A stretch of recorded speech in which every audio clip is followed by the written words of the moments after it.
My right honourable friend's statement today. He's taken the right decision.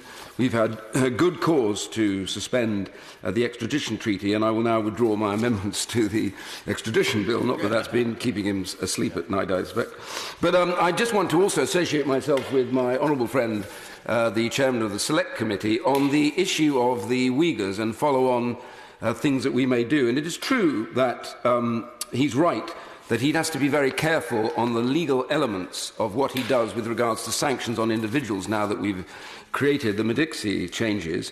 But the issue really is that the Uyghurs and the Inter-Parliamentary Alliance on China published the report on the forced sterilisation of the Uyghur women a few weeks ago, and there are lots of evidence now of those officials who are involved in it.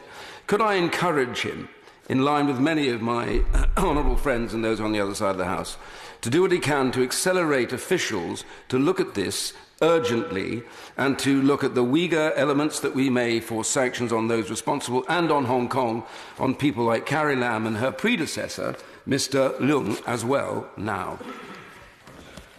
Thank you, Mr. Speaker. Can I thank him for his support for the measures today, and also thank him for withdrawing his amendment. Appreciate his magnanimity in that regard. And on Magnitsky, of course, he's raising two different issues, which is one, their application potentially in relation to Hong Kong, secondly in relation to Xinjiang. We, of course, have a process for gathering all of the evidence on all of those potential cases. Obviously, in relation to the national security legislation, that is newly enacted, so that will take some time.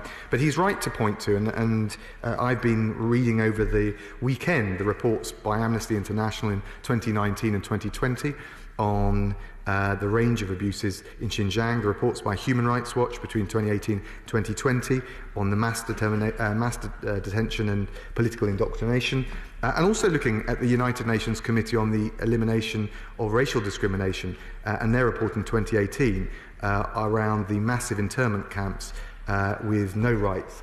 So we are looking at this very carefully, but as he rightly notes, it is important to assess this very carefully, and also it's not just a question of whether the abuses took place, it's whether individual responsibility can be ascribed to someone whom we wish to impose a visa ban or an asset freeze on.